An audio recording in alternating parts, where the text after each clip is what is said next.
In the year 2000, we helped start a company. Daniel, I'm not an exec series, whatever it's called, series 5R license. I don't even know the numbers anymore. I'm not a licensed anything, but I can talk and I'm focused and I understand the vision map, which I developed. And Daniel, in 6 months, I raised, and I didn't know any millionaires or billionaires. I didn't know anybody who was rich, but friends, family, and people I met, the same networking, the same thing. I raised $3.25 million in 6 months to start the company. So it really does work.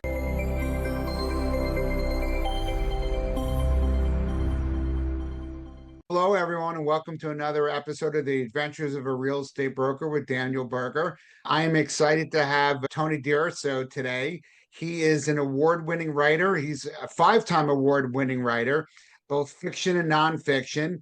He's hosted an award-winning podcast for over 10 years. That's an amazing feat. He's actually also a published musician as well. His 2025 release of In God We Trust. So who could say, and how could you say anything wrong about that? And with that, Tony, thank you very much for being on my humble podcast over here. Daniel, the honor is mine to be on your show, The Adventures of a Real Estate Broker. And just a quick disclaimer is I'm not a real estate broker nor a real estate agent, but I have done real estate stuff in my life, and I'm happy to talk about real estate things. But I'm hoping to be able to give some content, some clarity, some focus, some help to your audience. I'm grateful to be here. Thank you, sir. Sure. You know what? I like having people that are outside real estate because a lot of what's done is really just working with people. And that's really more of what we do, I think, more so than selling a house, right? So I think me selling a house is the least of what I do. I think what working with people is and learning and understanding people are things that are more important. Things that I want from reading about you and learning, things that are important to me is you being your vision, your clarity, and scaling strategies. Those are some things that I think that I'd like to talk about. And also, obviously, with real estate people, is so a lot of what you talk about is also creativity and storytelling. And I think a lot of what I do is more of that. And I actually this year, not I'm never going to beat you and I don't need to, but I can emulate you. And so I wrote a Oh, book, The Adventures of a Real Estate Broker. It's actually, I put it out this year. And it's basically stories of working with people and things that have happened along the way to get to the closing table. And it's really not a book about real estate as much as it's about people. And so with that, that's what you're many of the things that you talk about, teach about, podcast about are is really about that as well. thank you, Daniel. And I would love to tell a story that Sure. I've never told before about when I said at the intro, I did real estate stuff. I'm serious. Tony did real estate stuff. And I'd like to tell a story. I may be a little slow because I have never told a story and I have to think back. It was in 1982, but I think it would help because it'll show your audience. I know some things about real estate, not a whole lot, but I do know some powerful things. And Sure. I'd love to tell you a little story, just little intro, which is nowhere in my material. You don't even see it on my website. Excellent. So we go. Let's hear it. I was working for a company in 1982, and I'm in the Los Angeles area, and this was in Toronto. The company, and I'm gonna keep it generic, vanilla, and not name names, but they had a couple of properties there that were doing very poorly, and I have no idea, Daniel. They sent me out there to take care of it. I'm not a real estate, an agent, a broker, nothing, but they owned a 6-story plus basement commercial building, which was half empty or not even half full like an Italian. It was more than half empty. And it had a listing with an agent who wasn't filling it up. So they sent me out there to see what I could do and not re-sign the listing, which had just expired for a year. And I still don't know, I know, but back then I didn't know, like, why would you send me? So I went out there and I just want to show the power of communication and focus and clarity, which is runs a theme throughout my life, my podcast career, and so forth, is I didn't know anybody out there. I was not a real estate person, but I can talk, and this is like early stages of networking. I just started meeting people and talking to people. I didn't re-sign that listing, and I just started saying, "Do you know anyone that's got a business, whatever?" Just talk, talk. It's all I did every day. Talk. I was out there for 2.5 months. And are you ready for this? I filled up the building. I filled up the building in about 2.5 months. Huge. Everything was full. I accomplished, and I never went on to become real, do officially, is that called officially? Get a license or whatever. But I learned, and I did that with other things too. You don't necessarily have to be the licensed expert in something to work it, to do it. There are basics that are basics.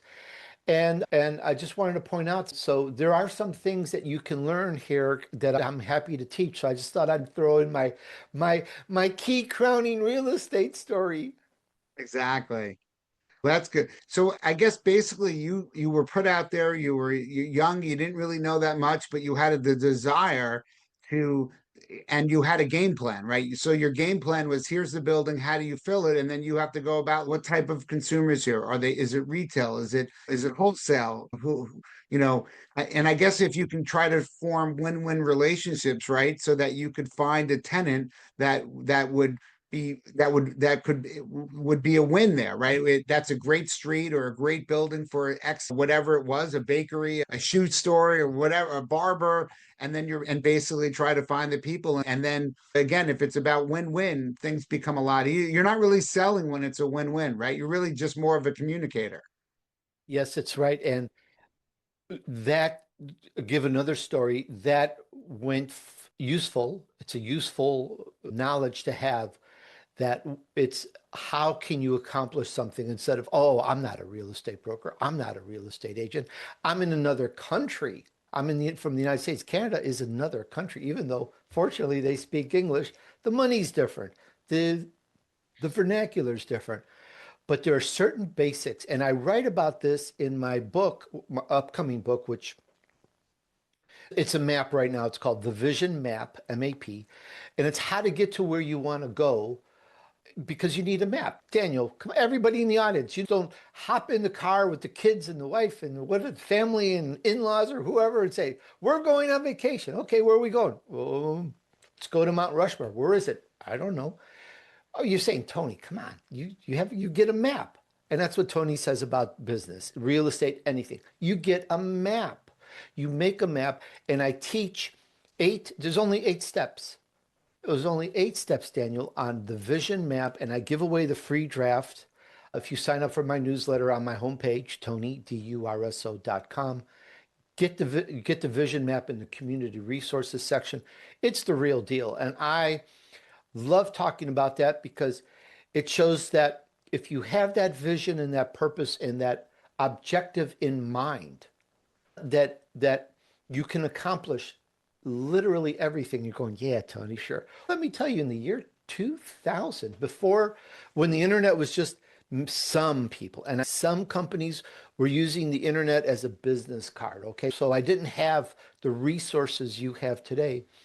And I was asked by some friends and acquaintances to help them start a company because they knew of me from other corporate positions. So I said, sure. So in the year 2000, we helped start a company. Daniel, I'm not an exec series, whatever it's called, series 5R license. I don't even know the numbers anymore. I'm not a licensed anything, but I can talk and I'm focused and I understand the vision map, which I developed. And Daniel, in 6 months, I raised, and I didn't know any millionaires or billionaires. I didn't know anybody who was rich, but friends, family, and people I met, the same networking, the same thing. I raised $3.25 million in 6 months to start the company. So it really does work. I really know some things. And that focus, that clarity, that vision map helped. I wasn't a radio announcer. I didn't know elite entrepreneurs and I didn't know any millionaires. I know I said that earlier. I didn't know anybody. Yet here I am starting a podcast with elite entrepreneurs talking to millionaires, billionaires. Big names, Mr. Starbucks, Howard B. Har, the people who've sold over 600 million books now, Chicken Soup of the Soul. I've interviewed top people, but I didn't know anybody. But I still followed that same methodology. That's a different story there. But I just want to point out that what I'm saying, I've lived, I developed, I wrote it out. I don't charge for it. It's free. Go pick up a copy of the Vision Map draft, and I'm happy to help teach it to people. But that's the core. And when you understand that, you don't say, oh, well, I'm not licensed to take your money, or I'm not licensed. Those are all knots. I never went that way. It was like, how can I accomplish this? And you're probably wondering, Tony, if you're not exec series 5R, whatever, I say it, I misspeak it, not on purpose. Series 5R license, I think it's called. How did you raise the money? That was really simple. I'm telling more of the story, but I would talk about our vision to people that I met and what we wanted to do. And I would explain to them what we were trying to accomplish with this company. And they would get enthused and say, I want in. How can I support this and become a member, become an investor, become whatever? And I'd say, go down the hall and go speak to this person who's licensed to talk to you about that. That was it. Right. 3.25 million came. One thing I'll say is about your trip, the mapping is one thing. That's how you get there. But the trip is a good example, right? Because you have to do all the planning of where do you want to go? You have to make that right. So that has to be your vision where you have to decide, okay, who am I going to go with? Who am I going to go with? When are we going to go? How long are we going to go for? And where are we going to stay? By the way, Mount Rushmore is in South Dakota. I've actually lived in South Dakota. My first sales job, I sold insecticides and herbicides in Sioux Falls, South Dakota. I lived in Sioux Falls, South Dakota, Oh, so I how do know cool where it is is. that? I've seen it in pictures. But the map, correct. Once you now know where you want to go, that's the vacation. How do you get there? And so the map is obviously, we used to have old school, the Rand McNally map, where you actually had to pull out a paper map, and you would be able to figure out legitimately how to get from point A to point B. We're a little dummied down now because we just turn on our iPhone, or our phone, which is a computer, and turn this, like, we don't even have to use MapQuest, right? We talked about that used to be in a day where you would print out the directions, which was great until there was a roadblock. And then you're like, I don't know what to do now because this is a static directions on how to get there. And now we're lucky, right? Because using technology, we're able to pivot, And I'm going which to is give you a commercial on that. I say commercial, but I don't mean just a little. You still have to know where you're going because you can't open up your computer, your Gemini, your Chat GPT on your phone, your computer, and say, show me how to go to this place. It'll say, what place to go? Oh, the place I was at before. It was really cool. What oh no, place? you right. Take You me need to the that vision place of with the beautiful building. What right. place, Tony? So you still need that vision. You still need to know where you're going. You're just having some help on how to get there. Exactly. What's interesting is everyone talks about budgeting and planning and scaling. So I'm a little different in that way. I don't think scaling for the sake of scaling is important. Scaling is important, I guess, when you have the vision of what you're trying to build, if you need to scale. So I see in real estate world where a lot of people want to scale and have bigger teams. Sometimes having more people is bigger problems. And then you have to add capital and headcount and fixed costs. Sometimes it's better sometimes my view is you want to at the end of the day, it's how much money you can keep, not how much money you can make and then pay out. So it's all ultimately about maximizing your profit, right? Not necessarily maximizing revenue. Absolutely, 100%. And when you say that, as you're saying that, I'm thinking of what I consider some of the most famous people in the world on real estate that I don't watch anymore and don't listen to anymore because they give such bad, horrifically wrong advice. And at the risk of being banned on your show and everyone shutting it off or whatever, it's just wrong advice to say, just keep, because I've done it. I've tried to keep getting real estate and buy more real estate with those proceeds and buy more real estate with those proceeds. And who cares if you're maxed out $500 trillion? Just keep buying more and live the dream of future Until the cash flow. house of right until the house of cards falls and then you're going bankrupt. So that's true. Like a lot of people, that's why, like, you'll laugh at me, but I don't have a coach. I think a coach is basically a way. Listen, there are people that need that motivation, right? But they're paying $1,000 a month for an individual when I don't need someone to, I'm wearing a watch. I don't need someone to look at my watch to tell me what time it is. I'm motivated enough to look at it, right? But everyone's different, right? So the other thing is you have to be you and you have to do what makes sense for you. But yes, a lot of people would say you buy a property, then you mortgage it, then you buy another one and you lever. And you know what? That's risk. And not, for some people, sure, you can do that. In good economies, everybody can make money, especially right now. There are in good economies, a lot of real estate people do it part-time. They think it's so easy. It's actually when the market gets tougher that you weed out, the better agents from people that are actually doing other things and doing it part-time. And when I you mean, own you've been something in full, I gotta tell you guys, it's a great feeling. When you own something and you don't own it because you owe somebody money, then you really don't own it. And you get beleaguered, because I used to, with texts and phone calls and emails and notifications and things in the mail.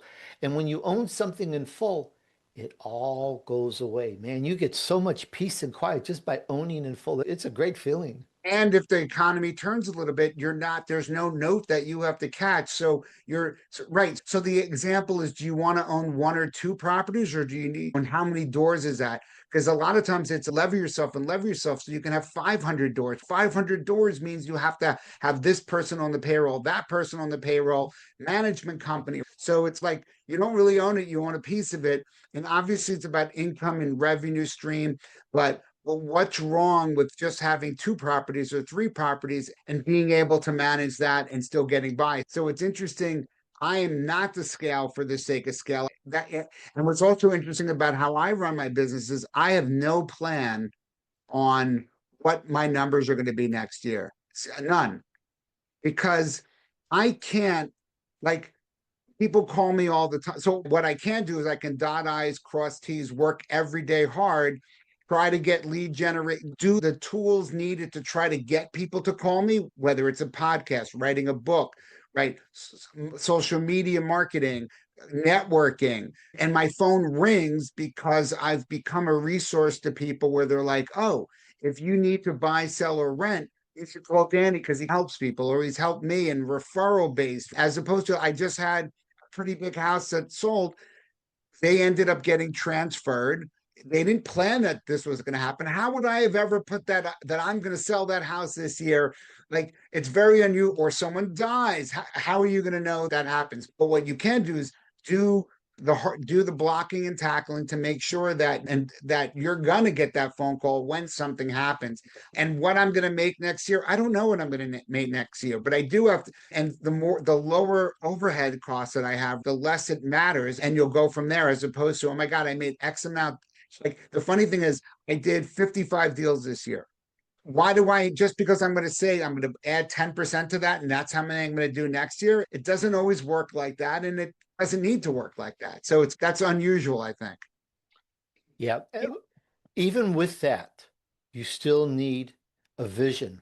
You still need, otherwise, you're going to be on a beach in Jamaica for the rest of your life. So you need that vision. You need to know where you're going and what you're going.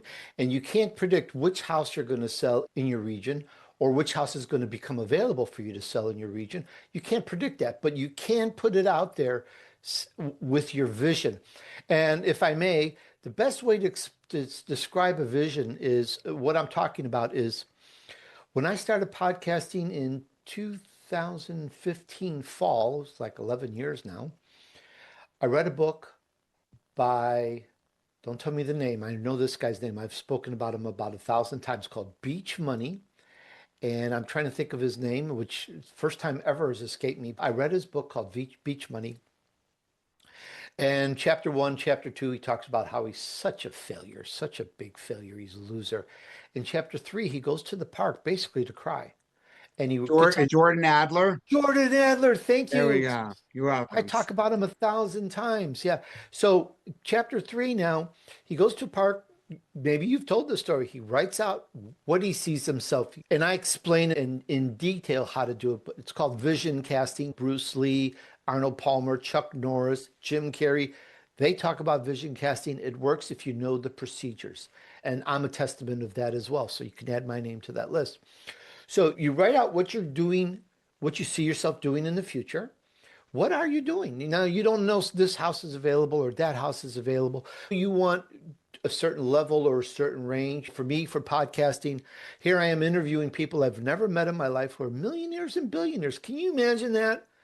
Never dealing with anybody of any stature. And here I am imagining and envisioning. I'm sitting down with a billionaire telling me how he made his money. So many do that. It's just, yet here I am writing all this stuff down of what I see myself doing in the future. And it's like being a child. You dream it. And I'll not spend the rest of the show just talking about how to do some of these points. But the first point is that vision, and which is what Jordan Adler talks about. Now, I'm going to stay on topic with Jordan Adler. You may have told this story, I don't know, but you can even fact check me and correct me. But a couple years later, he's moving. And in the move, he sees that piece of paper that he wrote down at the parks those many years ago. And Jordan Adler gets down on the ground and he starts crying. What? Starts crying. Why? Because he's moving that day. He's moving. He's moving into a brand new house. He has the girlfriend of his dreams. And at that time, we're talking in the 80s ish, Jordan Eller is making $100,000 a month. Wow. He really changed his life. And he wrote that book, Beach Money, which is really good. There's a great chapter, 9 or 10 or whatever like that, on short-term goals, which is brilliant. I love it, love it. And what I realized on that, you can get the book. I recommend it. Jordan, you're welcome. I've sold so many of his books. But it's just one step. And you could work out your vision, Daniel, and then go sit on your couch and watch the best movies in your life eating potato chips with your favorite people. You could do that all your life, but you got that great vision. So by itself, it doesn't have legs and moves. So there's 7 other steps. There's 8 steps in the whole thing. And I worked out that map. There again goes to the map. You need your purpose, why you're doing it, and things like that. And so that is very strong. And these famous people I've mentioned, 5 famous people just earlier, they all recognize the same thing. You create that vision and then you go out and do it. And that's the power of it. So yeah, you don't know what house is going to sell or be available, what level and where you're going. And that you put in the vision and dream that dream just like a child. I like what you said about going and doing it because I talked about writing a book. Many people talk about writing a book, but people don't write the book. And I have no superpower powers in writing a book. I basically I figured out how was I going to get it written. I actually used my son was a senior in college and his girlfriend wanted to be a writer and I said, "Okay, we're going to write this together." So I got a co-author and we did it together and I made the time and I told this my story and then my story got written and then we edited it and then you make it happen. And then what's amazing about technology is like with Amazon and Kindle, you can actually publish a book where it's published on demand. So you don't even have to print X amount of thousands of copies. You can have it. And then with this internet thing, people can actually click on and they can buy it and they shockingly can get it like in a day or two. So as I've written my book and talked about it, and other people like, you've only been doing real estate for 10 years. I've been doing it for 30 years. I have all these stories. I'm like, and you should tell those stories. It's doing is much harder. So part of is like getting it done and then getting it done actually in a way that people read the book and they find humor in it and they enjoy it.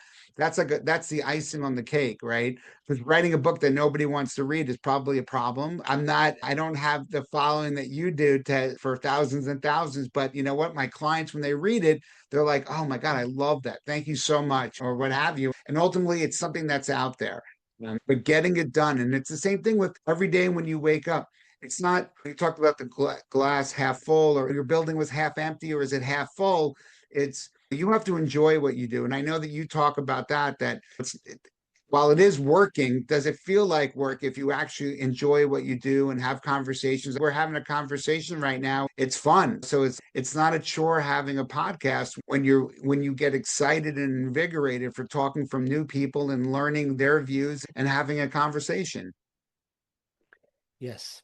Yes to all of that. Absolutely. And it takes work because sometimes, like for me, I have too many times been in a field that I didn't have anyone to teach me or show me what to do. And I said it 3 times, recommend having a mentor, having someone that you can go to help you because you're listening to this podcast right now. That means you're smart. That means you're intelligent. That means you understand some things. And you can probably figure it all out, but it takes so long. It takes such a long time. And if you get a mentor, and I'm not trying to sell a mentorship whatsoever or anything, but if you get a mentor, it can help speed you up. Someone that knows the ropes, that understands real estate, and get with Daniel, have him show you some ropes because he's been around. Yes, he's been around. Just because you've been around 10 years doesn't mean to scoff at that. Sometimes you learn a lot of things in a short amount of time. So a mentor is really important to help get you going, whatever your vision is. But it starts with that dream. It starts with that movie. You create this movie in your mind of what you're doing and follow through on that. And you know what you want to accomplish. Therein lies the doingness, because the vision is what you see yourself doing, and which contrary, another 2 myths I've stomped on. I call them myths, but they're not. One is what the biggest real estate people in the world say about never owning anything, which is a whole separate conversation. But the other one is to some people will say there's actually multiple myths on this. One of the most well-known, well-respected person in the world says this is wrong to go after your passion. I've too much evidence on that. You've probably read the books and the seminars and webinars of this person. It says don't follow your passion. It's wrong. And others say go for the money. Just never own anything in full and go for the money and go for the money. That's wrong. You have to put this in order. And then there's people that will say, you can't create the vision because that's doing it. Well, what about your purpose? And it's like having a car and the gasoline in the car. You have your car, you can take you somewhere. But guess what? I'm sitting on the couch enjoying my potato chips. That car's not taking me to my destination. And I need gasoline in that car to take me. And therein is the purpose. So it's number two. It really should be number one, which is what people will argue on. But if it's number two in your thing, the vision, it has your purpose built in it and your drive. And then you figure out your purpose. Who am I? I'm a real estate broker. I want to help people get affordable housing. I want to help the elderly move into a home that they can manage. Whatever that purpose is, there, that's like that helps take you to your vision. And that's a Right. very important thing to propel you to whatever you want to accomplish. I think that so that's quite interesting because, and I agree with it. So for me, my background is really sales and marketing in the beverage world. And then I did solar for a little bit and the business went bankrupt. And so I'm late 40s and my wife's, what are you going to do with yourself when you grow up? And you should, and my wife said, you should be a real estate agent. So what's interesting is my vision and all this probably has nothing to do with real estate.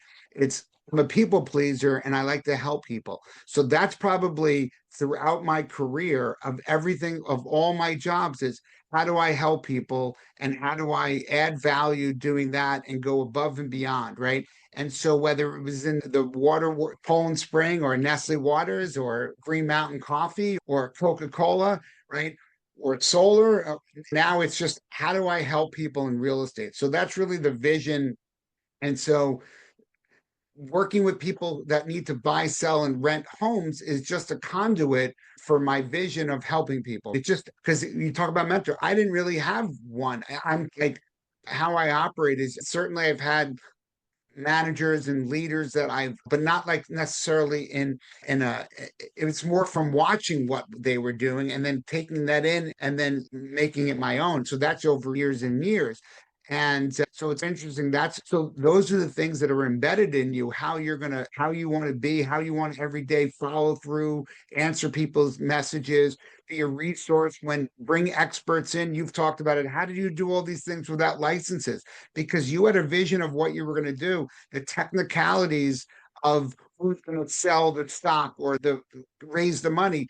That's going to be an expert that's going to do that. You're more of like the dreamer. And that's smart to have people that can, you don't need to have licenses to do some of those things. Obviously in real estate you do whatever, that it's a low barrier, but the idea though is there's many parts of things that my clients need that I can't do. And then how do I bring in an expert, whether it's an engineer, a contractor, a lawyer, a banker, or whomever, to help make everything work and make my clients be protected and make good decisions. So I'm more of like a quarterback than I am. I don't do everything. I have a piece of it, and my other piece is bringing a team of people in that can help people. But You real know, estate, I think, is not. Real estate is just the conduit of how to satisfy people. I totally I like that. I like your purpose. And I've interviewed a lot of influential people that have been that have made success.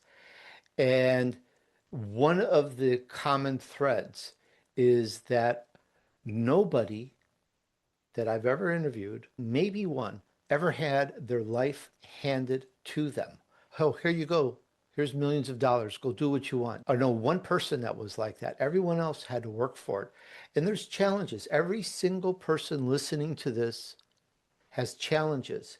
And it's the same thing when I was asked to do real estate in Toronto in the 80s. There were challenges, but I never used that as a problem, as a crutch, as whatever. When I had to podcast, when I had to start a company, I didn't say, oh, I don't know anybody. I don't know any big, rich, famous people. I never, ever, even once had that thought that, of a no or a can't. It was always, how can I accomplish this? How can I get past this? I have a challenge. And it's the same with podcasting. It's the same with real estate. I could go out there and sell billions, if not trillions of dollars of real estate if I wished without being licensed because it's a matter of knowing what you want to do with what's available and working with what's available because what you don't have, you don't have. So it's you. I don't know about this generation anymore, but when I was growing up, it was little Johnny, the ball came to you in the center field and you didn't catch it. What happened? Oh, the sun was in my eyes. We all heard this story growing up as kids. Probably yours, you may be nodding your head going, oh, yeah, I remember. The sun was in my eyes. It was like a famous excuse back in the day. Don't use that excuse. It doesn't matter if the sun's in your eyes and you can't see that ball. Figure it out. That's the key. That's the difference between sitting on the couch or actually accomplishing something, which every day grows and grows. And when you look back over years, you go, wow, I've done a few things. How cool is that? I mean, that's probably seems more of the entrepreneurial mindset, right?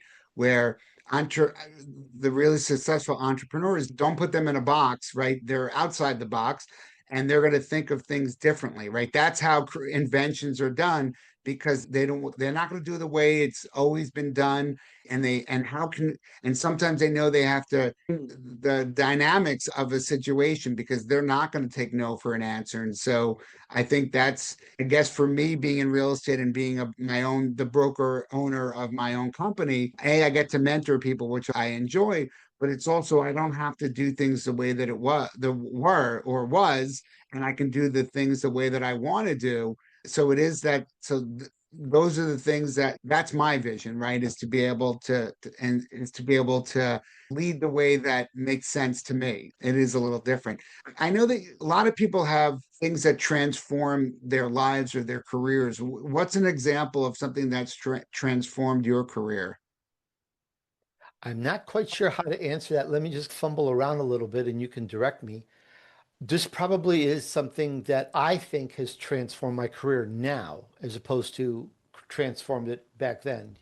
So the time period of that question, but let me answer it as of now. In 2000, I'm a rudimentary, not even rudimentary guitar player. Forget it. I don't even call myself a guitar player.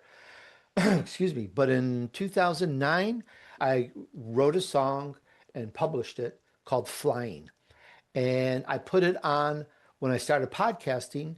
I put it on my podcast as what's called the intro. That's at the beginning and the extra at the end. So I put it on my podcast, which you can listen to the old podcast Revenue Chat Radio. Actually, you don't want to listen to those. I don't want to listen to my voice back then. I'm just a little tease on myself. But it was downloaded over 2 million times. So I'm a one-hit wonder. And what's transformed my life is I never ever considered myself a musician. I know I said that before, or a songwriter. But this year, I wound up thinking of talking about storytelling, a story, excuse me, of a guy that he's walking, he's down on his luck, just like the Jordan Adler story, but without writing the vision map. He's down on his luck. He doesn't know what's going on. He can't think straight. He's not focused. And he's walking by a bus stop and he sees something glimmering on the ground. And he picks it up and it's a dime. It's a 10-cent piece in the United States. And he looks at it up in the light, and there's just four little words on every currency and coin in the United States. Pull out your dollars, pull out your coins. It's on every currency, everything. It says, "In God we trust." And I'm writing this going, okay, he's got this, and now he feels inspired. And since he was walking by the bus stop and there's the dime, he decides he's going to go on the bus. So he gets on the bus and he tells the bus driver his story. He's down on his luck, he's whatever, and he needs to go downtown. And he convinces the bus driver to let him on the bus for free. And he's holding that dime and he's thankful to God that because it's those words on there, he's thankful for that inspiration. So he goes downtown and he walks up to a crowded diner and lots of people up front are in the place. And he walks in and he finds the owner and he asks for a job. And he's holding on to that dime. Excuse me again. And the owner says, if you stay, if you put in the effort, you can stay. And he gets that job and he realizes it's all because of he pivoted from thinking despair and whatever to being inspired into having that coin. And I wrote a song which became a hit song. It just came out in the past month. It's called "In God We Trust." The video's out there, the song's out there, and I created an album. And it's just taking that story and putting it out there and letting the song, the words, it just wrote itself as if God just penned the whole thing. It just wrote itself. The music just came out and just wrote itself. And you should check that out. It's a really great song and it's very inspirational. Fans, friends just are loving it because they feel inspired. In fact, several people have actually said that listening to that song made them cry. So this is a real deal. In God Well, We Trust, you have my permission to play it. okay. Thank you very much, Tony. It's been great having you on the podcast this week and inspirational for sure. And obviously, hopefully people are get into it and then look at In God We Trust and also some of the books, five best-selling books. So that's fantastic. So Yeah, thank you. this is a hot series right now. Number one international in multiple countries, The Island of Atlantis. Find out more about it at tonydurso.com. Everything there is about me, the newsletter, the podcast, the music, the books. It's all me. Excellent. Tony, thank you very much for coming on. We appreciate it. Thank you for the time. And everyone, thank you for joining us for the Adventures of a Real Estate Broker this week. I'm Daniel Berger. Thank you very much. If today's stories opened your eyes, wait till you see what's next. Hit the video on screen to join the next adventure with Daniel Berger.